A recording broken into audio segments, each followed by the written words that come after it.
So, welcome to today's podcast. I am joined by another podcast specialist, if you like, Mr. Jason Barnard. Jason, thank you for taking the time to come out of your Yeah, thank you travels. for having me. It's good to be able to interview you for a change, rather than you interviewing everyone else. As I Yeah, it's going say, to be an interesting experience. yes, I'm not going to sing a song to you though. I don't do that. I've been Okay. told actually my singing is awful. Um, that was at the karaoke in Brighton. Jerry White and whatnot said, "Please stop." So I Okay. don't have the voice that you've got, so I can't do that. So Jason, for anyone who is unaware of what you do, who you are, I'm sure you don't need an introduction to most, but can you just give us a bit of the audience a bit of background about what you do and all of Yeah. that? Well, I mean, I actually come from music. I'm a double bass player by trade. I played double bass for 8 years in a band. It was a folk punk band in the 90s. That was really good fun. And then I moved on to do cartoons. I was a blue dog in a kids' cartoon for about 10 years when I was living in Mauritius. So I was a remote worker, a nomad even then. And the last kind of 8 years, I've been working just on digital marketing. And this last year, decided to go digital nomad, full digital nomad, gave up my flat, put all my stuff into storage in the south of France and set off around the world, just living in hotels. I don't have a flat. I don't have anywhere to go back to. And it's a great laugh. Yeah, it looks fun. As I say, I've been watching your journey, and obviously met up with you in a few different places along the way. I think there was a weird one. I can't remember exactly where you were. You were sitting in your bath, and it was like a band playing Yeah, outside. no, I got a hotel room in Budapest, and it was right opposite the Basilic. And they set up a stage during the day, and then started practicing playing classical music. And I was having a bath, so I did a little video of starting with my feet with this classical music playing in the background, and then panned around and looked outside the window, and you could see the Basilic with the stage and this classical orchestra playing music just for me in my bath. It's nice to see things like that happening though, and obviously when you're traveling and stuff, it just makes it all look cool and a lot more fun. Yeah, well, I mean, a lot of it is kind of, I get hotels in places that I think are going to be interesting, and I wander around quite a lot. And I bump into kind of music, perhaps more than I would have expected, but I think it's because I'm paying attention. I'm looking for that kind of thing. So I've seen some great music in the streets and some turned up in clubs. I saw an amazing jazz band in St. Petersburg when I was there, completely by luck. Bloody. That, as I say, it looks good. It looks good. So, first off, I want to talk to you about your podcast, though, before your music.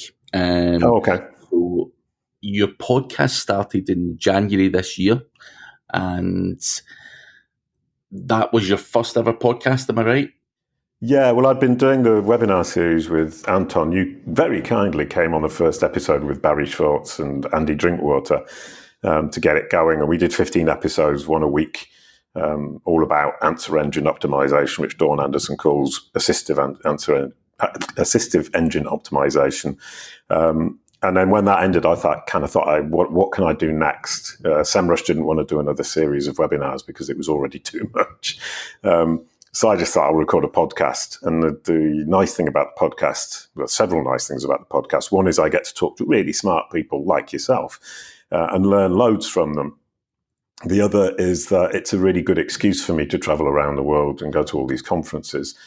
And another one, I was talking to Andrea Volpini and Gennaro Cofano from WordLift in Italy.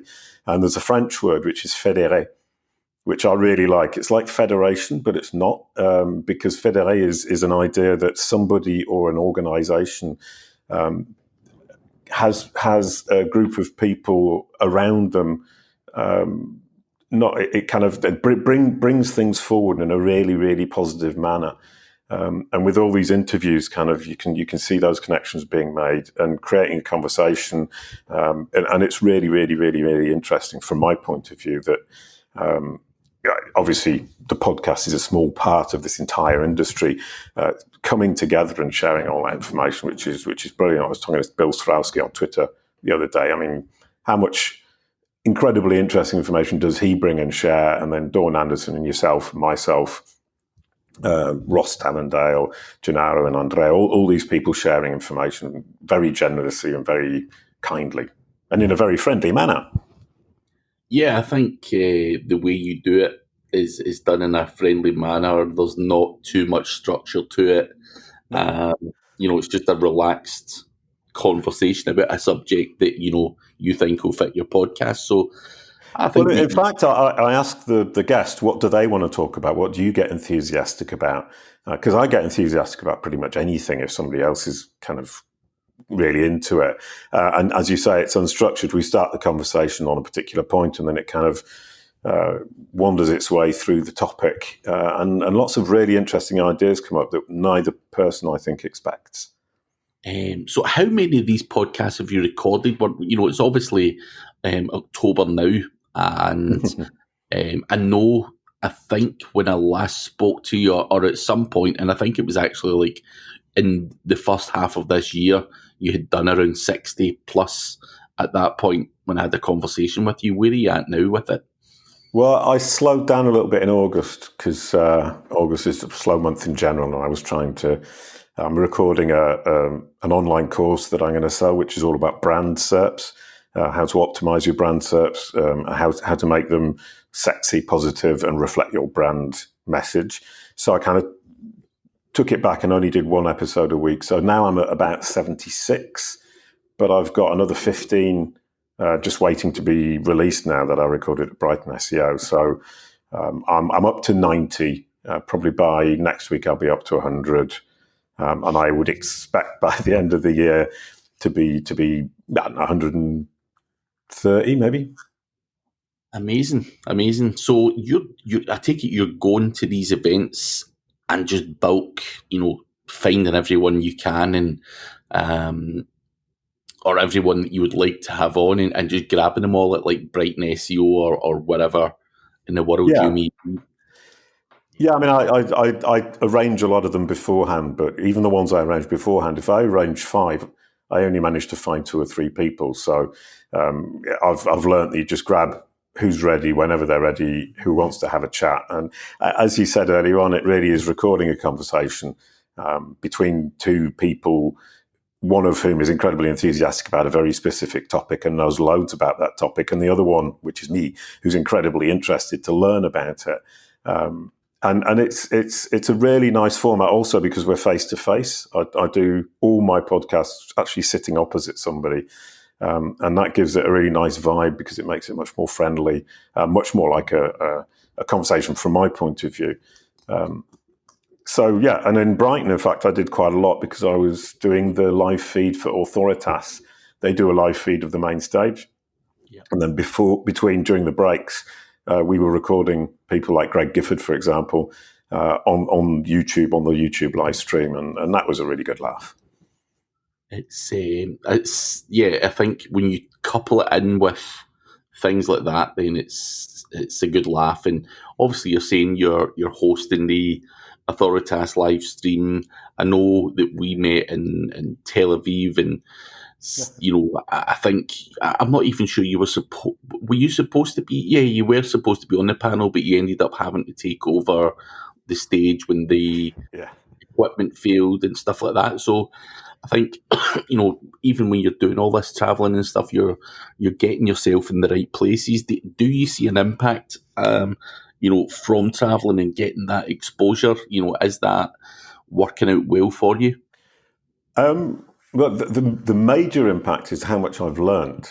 I just did 3 meetings with clients the last couple of days, and now I just sit down to them and explain several kind of theories that I've got. One is I explain to them how Google ranking functions from the conversation I had with Gary Ilias. And that makes sense to loads of people, and it changes people who don't know much about SEO can understand how that functions. They can understand the importance of rich content to get those rich elements, the video, the feature snippets, the images and podcasts and what have you, that as Google becomes a multimedia engine, a multimedia SERP. And that makes a lot of sense to people who aren't even in the digital marketing world. And then you go on to that and you say, when you're creating your content, you're looking to create understanding for Google. You're looking to convince it that you're a credible solution, and you want to make sure that you have the content. If you have the solution that's best for its user, you need to have the content in the format that is deliverable for Google. So all you need to look at now, from a content creation point of view, is understanding credibility and deliverability. And another really nice point that Jono Alderson made is, rather than thinking about a content strategy, let's start thinking about a solutions strategy. We're producing solutions for people. We're producing solutions for Google's users, the problems that they have. And if we look at it from that point of view, we're saying, when I create this piece of content, what solution am I presenting, and what format should that solution be to satisfy Google's user if I want to reach out and touch Google's user, as it were? Yeah. So that's a year of just thinking about all this stuff and listening to all the people on the podcast come up with these explanations that make a lot of sense and really help people move forward without thinking too much about the technical aspects, which is, I think, what scared a lot of people from the old style SEO, and moving it more into the marketing area that people can really get a grip on. So no, I think it's great if you can, especially if you're learning and you're able to, talk to clients and everything. It's an amazing experience. Second advantage. So you were saying, what did the podcast bring? The podcast has also brought credibility for me in terms of my clients. And I was saying, if he's hanging out with Bill Slawski, Dawn Anderson, Craig Campbell, he must be smart. And they stop arguing about the prices. So when I say to them it's this much, they just say, yeah, great, and they sign. And the other thing is, people look my name up, and this is really interesting. Every single client I've signed in the last year has looked me up on the internet. They type into Google, Jason Barnard, and what comes up is what I've maybe not controlled, but strongly influenced to get the knowledge panel and all those rich elements. And they just go, yeah, you look like you know what you're talking about. That SERP is incredibly convincing and very positive. And obviously, I've been working on it myself to make it look that way, which is why I'm now obsessed with brand SERPs. What comes up when somebody types your brand name? You want to control it. You want to make it positive, and you want to make it reflect your image, because people are doing that so often these days. And not only your potential future clients, but your existing clients, you need to keep them on board by looking groovy and sexy in your SERP. It's the first thing, and you see a lot of people not, having egos about their brand and stuff, and just assume that everyone loves them and everything's all positive, but very much that's not always the case. So I think it's a really good angle for you to. And so a lot of brands don't want to look at their SERP, and John Alderson once again said they don't want to look at the ugly baby. Which, that's exactly. I really like it, and you do have they hide their head in the sands, and they're thinking it doesn't look very good, but I just don't want to look at it, because if I don't look at it, it might go away, which it doesn't, of course. I think it's a great way that Jono's put that. So that's good. As I say, good to hear you're learning. But while you're on the road, you're doing a lot of other stuff as well, like going to see a Papa Roach gig and various other things that you're probably seeing, like the band in Budapest, while you're having a bath, and you're doing all sorts of things that you thoroughly enjoy doing. And what I would like to ask is, obviously you're a music man and you're going to see bands that you like through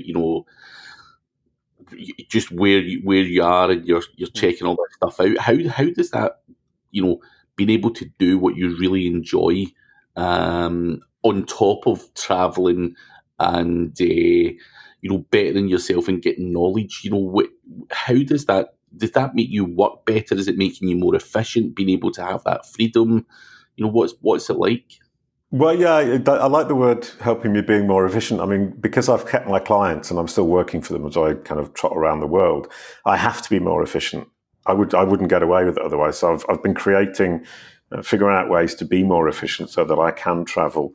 And stuff like, working on trains, working on planes. I've got some great tactics for managing to work as much as possible when I'm actually doing the traveling part, so I don't waste that time.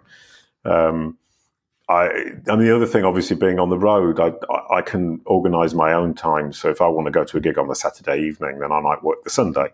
And it doesn't really matter because I don't have friends in the town very often. So nobody's asking me to go and do something. So I just organise whatever I want to do whenever I want to do it. I just have to be incredibly self-disciplined to make sure I actually get the work done so the clients don't fire me. And I like the fact you mentioned Papa Roach. It's actually my daughter who invited me. Her Christmas present to me was to go and see Papa Roach in London, and her birthday present to me was to go and see the Stray Cats in Zurich. Nice. It's lovely. That's what you get when they're older. Your baby's how old is he now? 8 months old now. So yeah, he's give him 20 years. He'll be buying you tickets to rock concerts, maybe. Fingers crossed. I think it sounds like a lot of fun. But yeah, I'm just curious because of the traveling, the podcast, how that related into actual work life. Do you not have any troubles sleeping? Like for me, I do a fair bit of traveling, speaking at events and stuff, nowhere near as much as you. But one thing I hate about traveling is some of the hotels you stay in. You sore backs and I mean, surely you're not going about there living in, the king's room or the president's suite and all these hotels. Like, no, I'm not.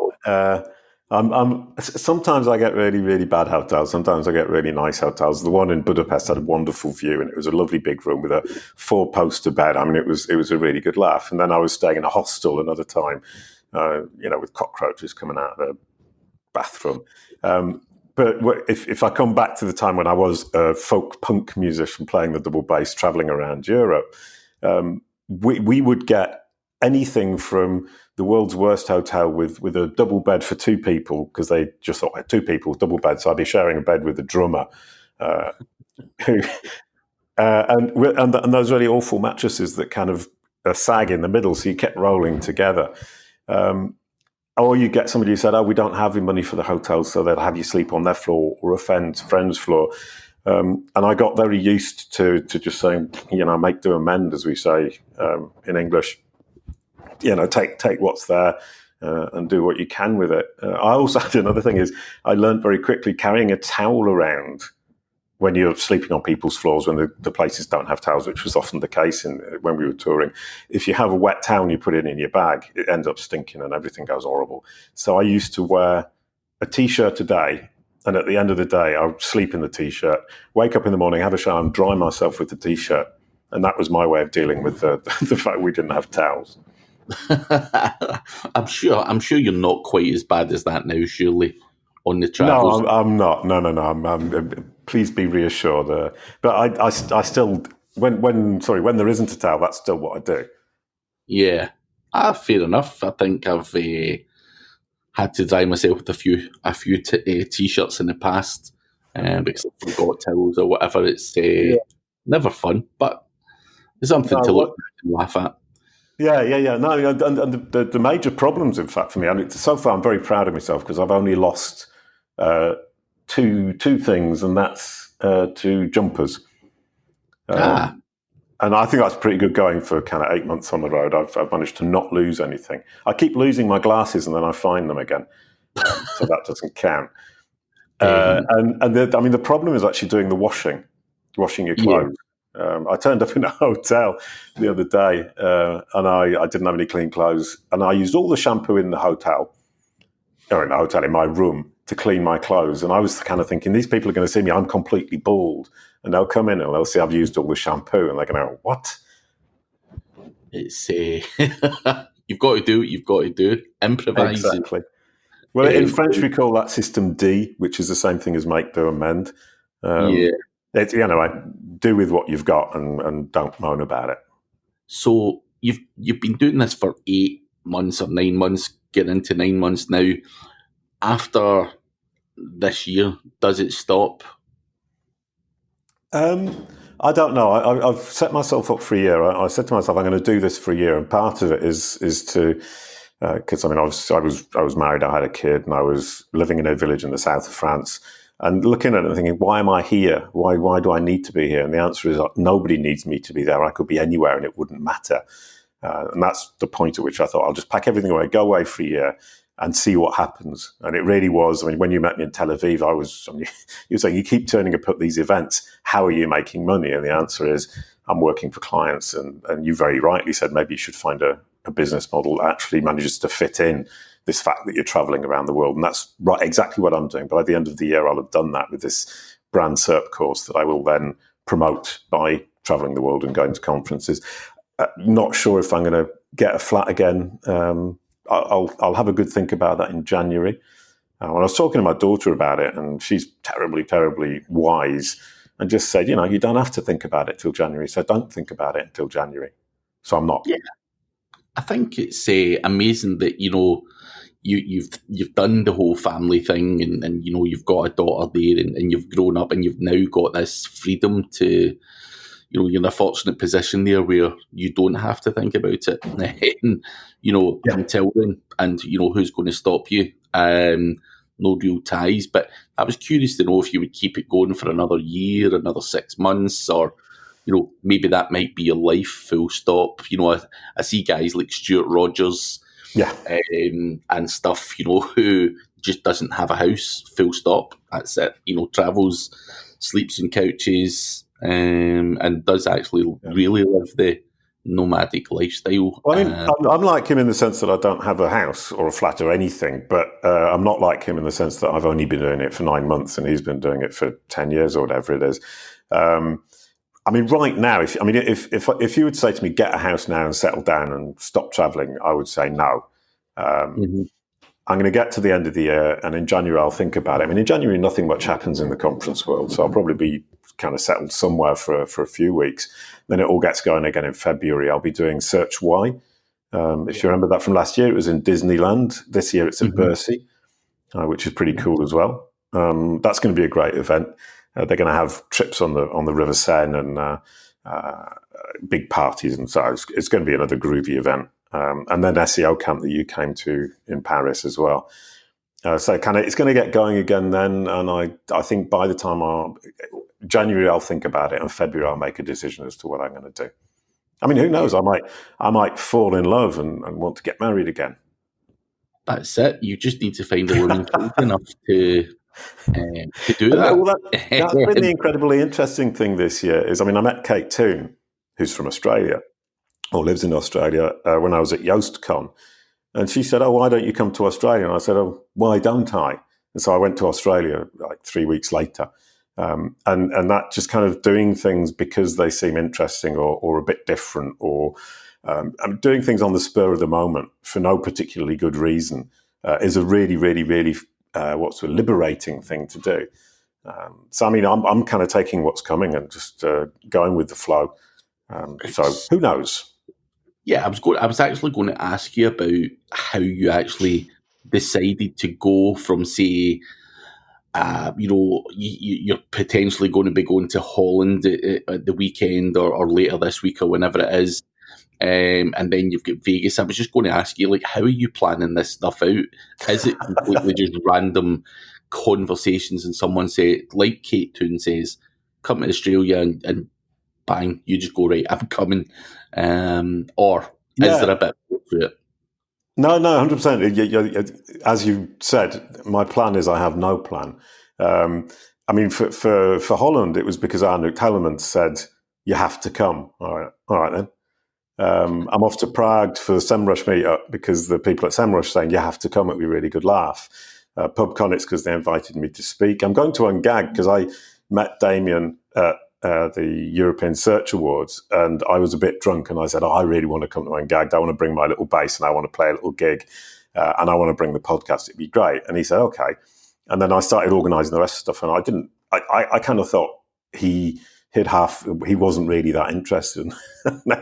he wrote to me and said, right, okay, so when you come to Ungagged, that. And I was going, oh shit, I actually did commit to doing that. So, And it is, I really like it because it completely doesn't suit my plans. But because I said I'd do it, and because he's such a nice guy, and because it'll be fun, and you never know. I mean, when I played in the band, once again, to come back to that, it's people would prepare. People have rider agreements where they have to have comfy chairs and a bottle of whiskey and exactly this kind of food because they want to be 100% prepared for when the moment they get on stage, they're on top form, that their entire kind of psychic being, whatever, or their entire mental state is perfect. And I realized quite quickly that tired or not, hungry or not, drunk or not, it doesn't matter. Once you're on stage, the adrenaline, for me at least, the adrenaline kicks in. And the number of times you get it right when you've prepared yourself 100%, the number of times you get it wrong when you've prepared yourself is about the same as when you don't. So I kind of ended up just going, I'll just turn up and wing it. Well, not wing it, obviously, but do it in whatever condition I find myself. And that's what I've been doing with this kind of world tour, is not thinking too much about preparing and planning stuff. Obviously, my conference talks, I do plan and prepare. But yeah, and it's kind of a bit freewheeling, I suppose.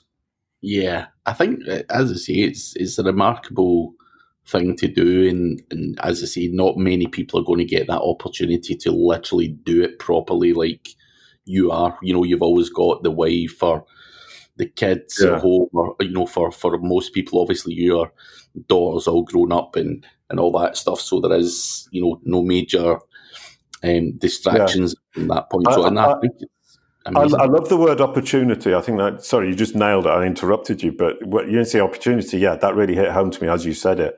I've got this amazing opportunity. Aren't I lucky? Yeah, you are very lucky, and seeing all the places you've seen, just throughout this year. I'm just having a look at some of the places you've been to: Zurich, St. Petersburg, Budapest, Prague, Rome, Paris. You're going to Chiang Mai, LA, New York. Yeah, Chiang Mai is because you told me it's cool, so I said, all right, if Craig says it's cool, I'll go. Listen, there's loads of guys like you out there, like nomads and stuff. So I think it's something you'll really enjoy. I mean, certainly from a learning side of things, I think you'll learn a lot. Great people to connect with, and the guys are all doing what you do. They just do it in Thailand and Vietnam and stuff, in the Philippines. They just roam around for months at a time. When you talked about it, that's what really intrigued me, and that's what kind of motivated me to go. But the Ungagged event actually threw a spanner in those works, because I got a cheap ticket that I can't change from Paris to Chiang Mai. And then Ungagged is just before, so I'm going to be in Los Angeles. Instead of going the sensible way round from Los Angeles to Chiang Mai, I'm going all the way back to Paris and then hopping the next day straight to Chiang Mai. So for jet lag, that's going to be a real killer. Yeah. I'm going to be really unhappy when I get to Chiang Mai. Well, that's the next thing I wanted to talk to you about. So obviously we've spoken the last few days about recording this podcast, and I'm in America, and I'm talking about jet lag and stuff. Is that something you easily can overcome? That you're not finding problems with time zones and stuff like that? No, I haven't had any problems at all. I mean, when I went to Australia, I didn't. Not no problems at all. That's a lie, actually. Sorry, I had one night where at 3:00 in the morning I just couldn't sleep. But other than that, I've had absolutely no problems with my body clock. I don't know. Maybe I'm just lucky, and my body just goes, okay, it's light. Let's get up. Oh, mind you, that might be something to do with Mauritius, because in Mauritius it gets dark at 6 in the evening and light at 6 in the morning every single day of the year, and it's sunny every single day of the year. And you wake up, look out the window, and you go, "Oh, not another sunny day in paradise." I would love sorry to have that problem. And so in Mauritius, everything is done by day and night, and I don't know, maybe that helps. But having said that, I haven't had any problems so far. When you look at the next few months, as you said, it's Holland, it's actually going to be Prague, Holland, Las Vegas, Copenhagen, New York, Los Angeles, Chiang Mai, and then I'm going to go to the Ukraine. And then I'm going to Malta, which I forgot to put on the list. I think that chunk there with Holland, Las Vegas, Copenhagen, New York, Los Angeles, Chiang Mai is gonna be the test. And after that, I will tell you A, how stupid I've been, and B, how tired I am. Yeah, that's also another thing. Traveling does drain you. I don't care who you are. I always seem to do a bunch of events very close together where I'm literally on the road for a month or whatever, and by the time I come back, I'm just dead. It's Well, I haven't actually done that with loads of events very quickly after one after the other. So you actually know what you're talking about, and I don't. So it may well be that I'm talking absolute rubbish, and that over the next few months, your wise and experienced self will be able to laugh at me suffering from exhaustion. You'll be able to laugh at me heartily for my foolish naivety again. Listen, it's laughing at someone having a better opportunity than most others, to be honest. It's more of a jealous laugh, to be honest. But nah. So you speak about all the positives, and obviously you sound very happy in doing what you're doing. Is there any negatives to this at all? Socks. Socks. I never have enough socks. And I keep losing them. And so I keep having odd socks, and it's... That's a bit annoying. No, the downside is trying to keep my clients happy. That's the real toughie, because I'm obviously, they're paying me for consulting, and if they're happy, they pay me, and I have to do the work while I'm on the road, whilst I'm also doing the conferences and the podcasting and writing articles. So I've overcommitted a lot of the time, but I kind of like that. It's kind of how I function. Like the last 2 mornings, I had meetings with clients, and I hadn't really prepared properly. So I would prepare the evening before from about 10 o'clock, so I don't go out. So I've got quite a boring life from that point of view. And then I get up at 6 a.m. and finish preparing and walk into the into the meeting with this stuff I've just prepared. And in fact, it works quite well because it's all very fresh in my mind. So I can just kind of go, here you go, that. And it's worked out pretty well up till now.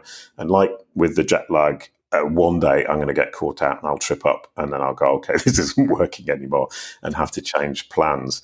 But honestly speaking, the only real problem I feel maybe a little bit bad about is every now and then I get a bit lonely.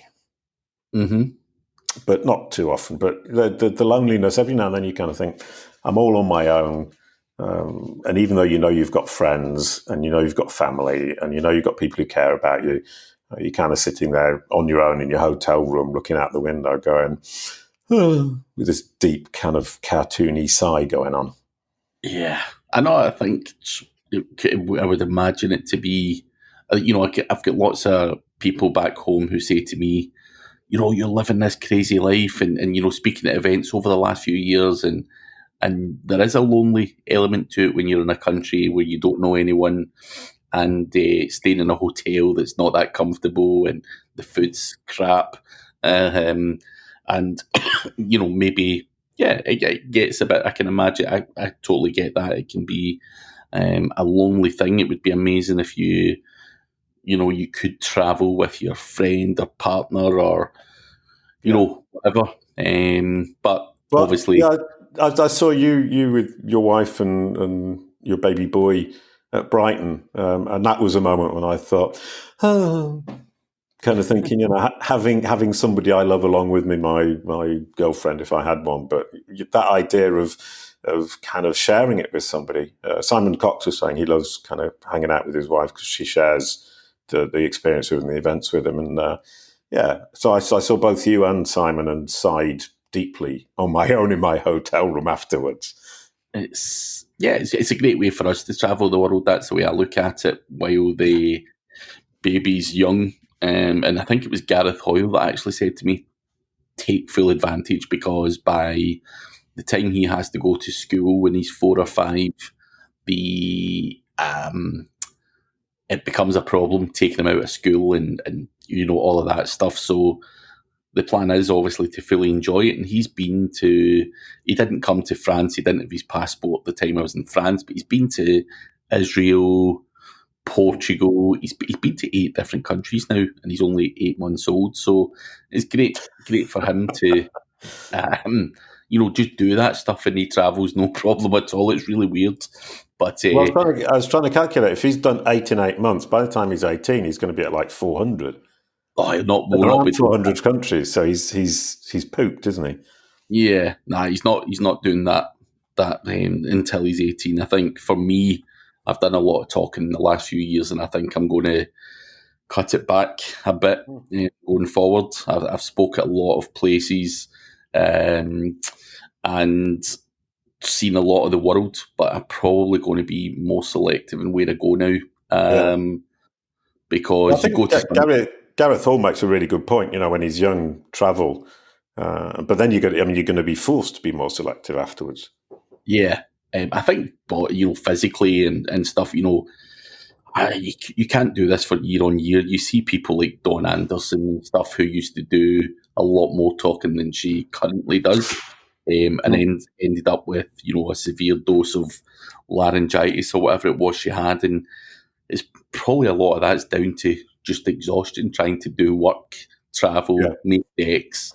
So it's certainly no laughing matter. It's not some jolly up all the time. Especially, people probably look at you and go, "This guy's traveling, here, there, and everywhere, and sitting, on the beach or whatever." And obviously, that's not the case. You've got client works to do and stuff like that. So it's not all plain sailing, as people on the outside may see it. Although the job for you is to make sure that you give everyone that impression, because you're not going to post you typing out, big emails or whatever at 3 a.m. It's cooler to do the sunshine thing and play up. So I think a lot of people have that misinterpretation that it all is good. Yeah, well, I would actually like to add that.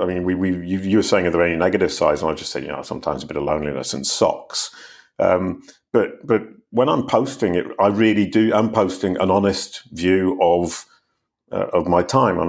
Obviously, I don't post the depressed parts where you're sighing and getting lonely. But for me, this has been, I would say, 98% positive. Yeah. The negative stuff has been very small, short-lived, and everything else is just brilliant. I wake up in the morning, I'm pretty chirpy and cheerful. I think, it's what you make of it as well. I think obviously you're a cheery, happy-go-lucky type of guy. That's the impression I get from you anyway. But as I say, it's great to see someone actually doing it and taking it by the scruff of the neck. Yeah, well, I'm so chirpy and cheerful. One of my girlfriends years ago chucked me. And when I said why, she said, "Because you're so bloody cheerful in the morning, I can't stand it anymore." Jeez.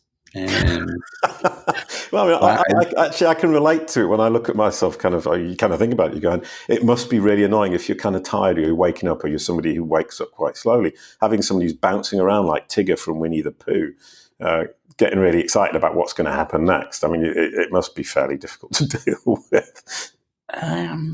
But yeah, you've got to weigh up the options. Do you want some groaning, moaner, waking up every day, grumpy and all that? I would much rather have it the other way, chirpy. Yeah.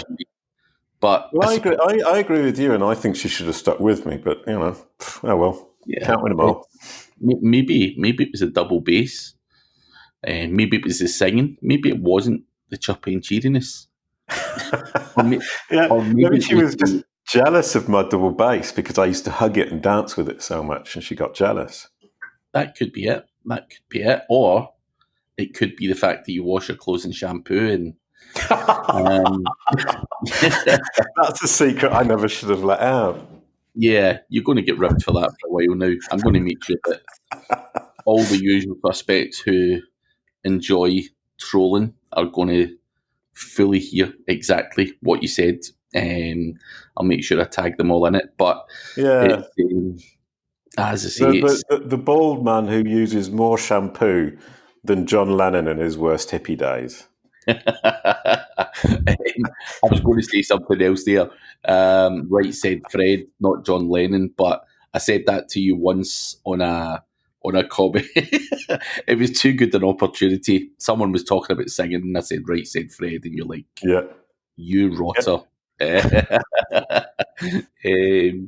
But Yeah, yeah, well, I don't mind being ribbed as long as it's in good humour. I mean, I rib people, people rib me back. I think that's all part of the joy and the fun. And people like you who do it with good and friendly intentions, that's wonderful. yeah, you've got to, in this industry, for me, it's very boring, and it's always good to be able to, give people a bit of stick now and again. I get it Yeah, constantly as well, so I dish it out and I take it back, and yeah, it just makes life more fun. yeah, I would agree with that. That sounds about right. But sadly, Jason, we are out of time from hearing your story. But for anyone who wants to listen to the podcast or get in touch with you for advice on doing this Nomad thing or whatever it may be, consultancy, where's the best place to find you? Well, I'm on Twitter a lot, Facebook a lot, LinkedIn quite a lot, so connect on one of those platforms. I also have on my site, jasonbarnard.com, there's a tab of which is Digital Nomad, and there you've got what's it called, a calendar of where I am. And underneath that, there's also an invitation to jam. I've got a little bass, with me. And if anybody's a musician out there and they're in a town where I happen to be and they want to have a jam, I'm seriously up for it. We're going to do a jam with Bibby, the link builder, in Amsterdam on Saturday. She's going to play ukulele and sing all about the bass, no treble. It's all about the bass, no treble. And I'm going to play the bass. She was good. I seen the video a few months back, and she was surprisingly good. I'm quite friendly with BB. Didn't realize she had that in her locker. Yeah, no, she's great, and we had a little practice online the other day, and we're going to have some more using a thing called Jammer. She's got a really lovely voice, and for somebody who's just learnt on their own without taking music lessons, she's got a really natural, easy way of singing that kind of tugs at your little heartstrings when she's singing away. I love it. I'm looking forward to playing with her a lot, as it were. Oh dear, that sounded wrong. As always, Jason, it always sounds wrong when it comes out of your mouth. But yeah, as I Thanks say, a lot, man. Thank you for taking the time to come out, and I will catch up with you soon. That was absolutely brilliant. I'm really looking forward to seeing you in Las Vegas. Oh, Viva Las Vegas. On that note, thank you, Jason.